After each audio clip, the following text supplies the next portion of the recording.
Buenos días, soy Ramón Escribano, soy abogado y administrador de la web abogadoescribanogares.com. Y en este vídeo vamos a explicar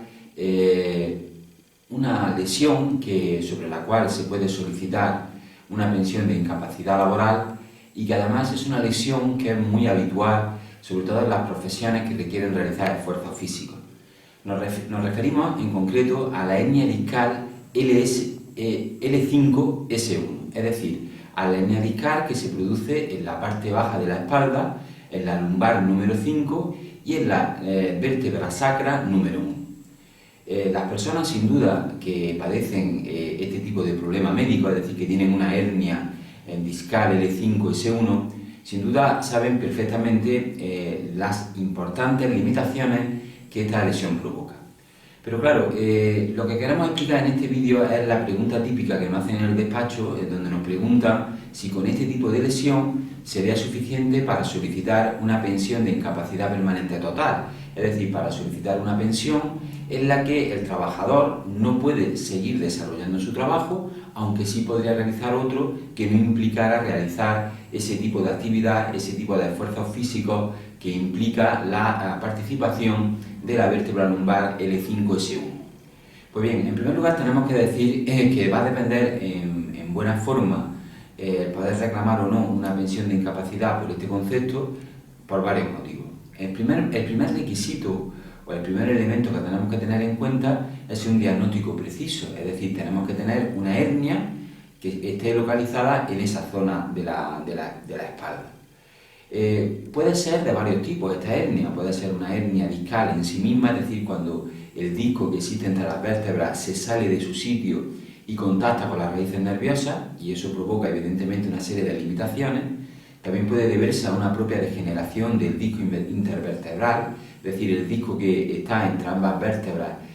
por motivos de enfermedad degenerativa degenera y pierde su función, o bien puede producirse lo que se llama una espondilitesis, es decir, unas angulaciones del disco que provocan que a su contacto con las raíces nerviosas pues provocan importantes dolores y limitaciones. En definitiva, lo que tenemos que tener es un diagnóstico preciso de la causa de esa hernia discal y del motivo por el que se ha producido, es decir, si es debido a un proceso degenerativo, es debido a un esfuerzo físico que ha provocado esa hernia, en fin, depende, tenemos que tener un diagnóstico preciso.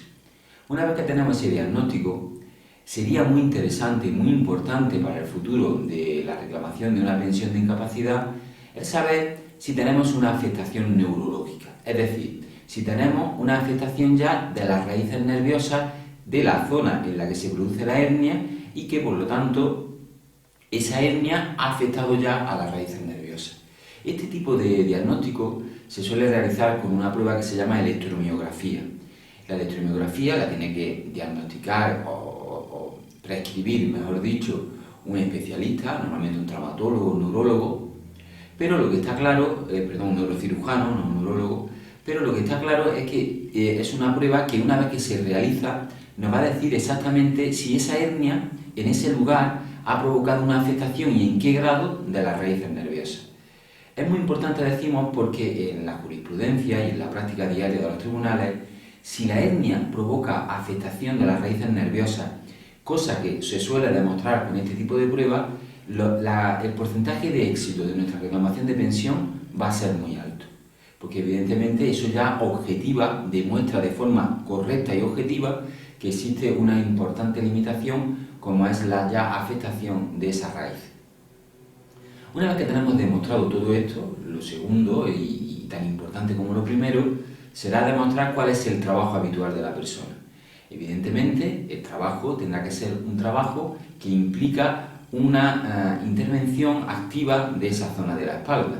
Por ejemplo, trabajos que conllevan realización de flexiones repetitivas de la columna vertebral, por ejemplo, personas que trabajan en la construcción, personas que trabajan en las tareas de repartidor, que continuamente tienen que estar cogiendo pesos y flexionando la espalda y llevándolo de un lugar a otro. En fin, todas aquellas actividades que ven comprometida lo que es el movimiento de la espalda, incluso la capacidad de coger pesos y la capacidad de carga biomecánica de la zona afecta, es decir, de la espalda, sobre todo a nivel del L5-S1, que es lo que nos interesa en este vídeo. Evidentemente, a lo mejor esa hernia para otro tipo de actividades, como puede ser, por ejemplo, para actividades sedentarias, pues no podríamos solicitar un tipo de incapacidad permanente total, porque a lo mejor, depende de cada caso, por supuesto, pues no nos incapacitaría para realizarlo. Pero evidentemente, si tenemos un diagnóstico con unas limitaciones concretas y tenemos un trabajo que implica realizar esfuerzos con esa zona y los tenemos contraindicados, ya tenemos todo en conjunto, ya tenemos todas las posibilidades de solicitar con viabilidad una reclamación de una pensión de incapacidad permanente total para nuestro trabajo habitual, precisamente por esta etnia. Y lo interesante y lo bueno de este tipo de procedimientos es que podremos estar capacitados para otros trabajos que no impliquen estos esfuerzos, con lo cual, una vez que percibamos nuestra pensión, podremos incluso, si es posible, trabajar en otra actividad más sedentaria y que no implique realizar estos esfuerzos que están contraindicados, con lo cual nuestra situación económica no solo no empeorará, sino que a lo mejor incluso puede ser hasta más interesante para el trabajador.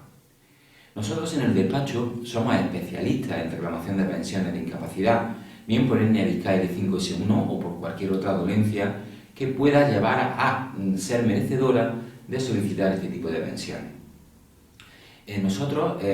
ofrecemos en nuestro despacho a cualquier persona que esté interesada un servicio jurídico que consiste en primera consulta telefónica gratis. Es decir, pueden llamarnos al teléfono que aparece al pie de este vídeo y contarnos su caso. Y nosotros, una vez que hayamos estudiado su caso, estudiado la documentación médica que nos remitan, le haremos un estudio de viabilidad sobre la reclamación de esa pensión y le haremos llegar un presupuesto exacto con el coste económico que le puede suponer que nosotros nos encargamos de conseguir o de reclamar su pensión de incapacidad. Por lo tanto, no duden en utilizar este servicio, ya que es totalmente gratuito y, si les interesa, podemos iniciar los trámites correspondientes para reclamar su pensión. Sin más, hasta el siguiente vídeo.